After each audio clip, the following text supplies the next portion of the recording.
কৃষ্ণের কালীয় নাগ দমনের কাহিনী কি?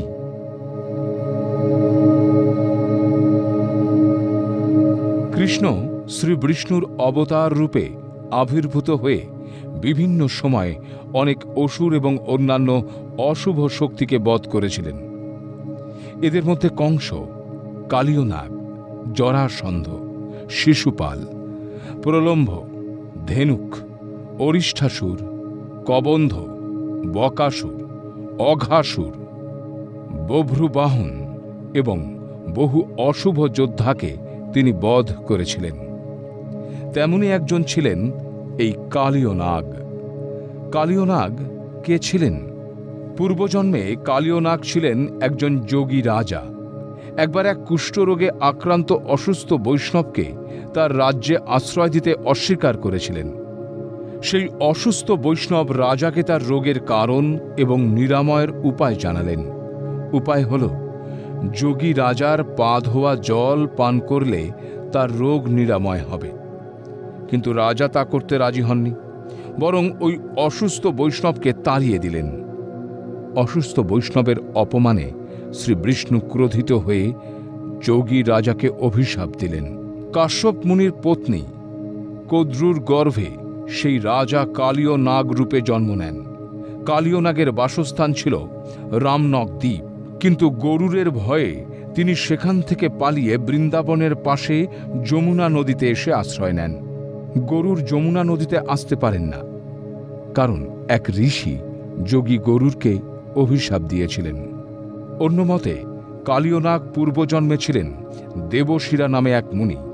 তার তপস্যা ভঙ্গ করার জন্য অশ্বশিরা নামে আর এক মুনি তার কাছে এলে দেবশিরা ক্রুদ্ধ হয়ে অশ্বশিরাকে অভিশাপ দেন যে সে কাক হয়ে জন্ম নেবে। সেই কাকই পরবর্তীকালে কাকভূষণ্ডী নামে পরিচিত হন। আর অশ্বশিরা দেবশিরাকে সাপ হতে অভিশাপ দেন, আর সেই সাপই হল কালীয় নাগ।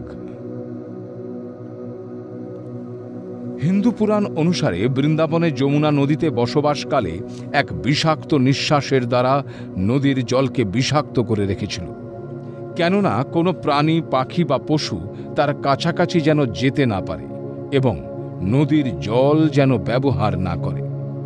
শ্রীকৃষ্ণ যখন কংসকে বধ করার জন্য মথুরা যাচ্ছিলেন, তখন তিনি গোকুলের পাশ দিয়ে যাচ্ছিলেন।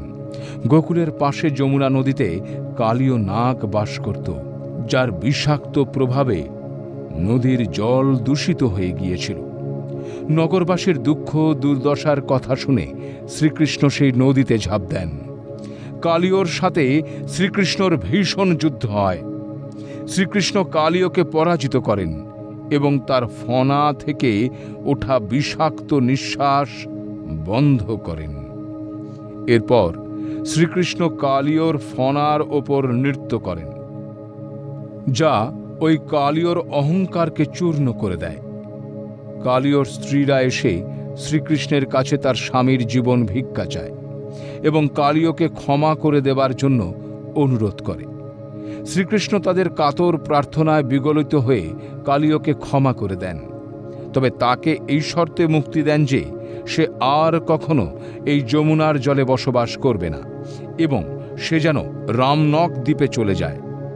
শ্রীকৃষ্ণ তাকে ক্ষমা করে দেন এবং তার ফনাতে নিজের পায়ের চিহ্ন এঁকে দেন, যা তাকে গরুরের হাত থেকে রক্ষা করবে। এই ঘটনার মাধ্যমে শ্রীকৃষ্ণ শুধু কালীয়কে দমন করেননি, বরং যমুনা নদীকে বিষমুক্ত করে বৃন্দাবনের মানুষের জীবন রক্ষা করেছিলেন। এই ঘটনাটি শ্রীকৃষ্ণের ঐশ্বরিক শক্তি এবং প্রেম সহানুভূতির প্রতীক হিসেবে ধরে নেওয়া হয়।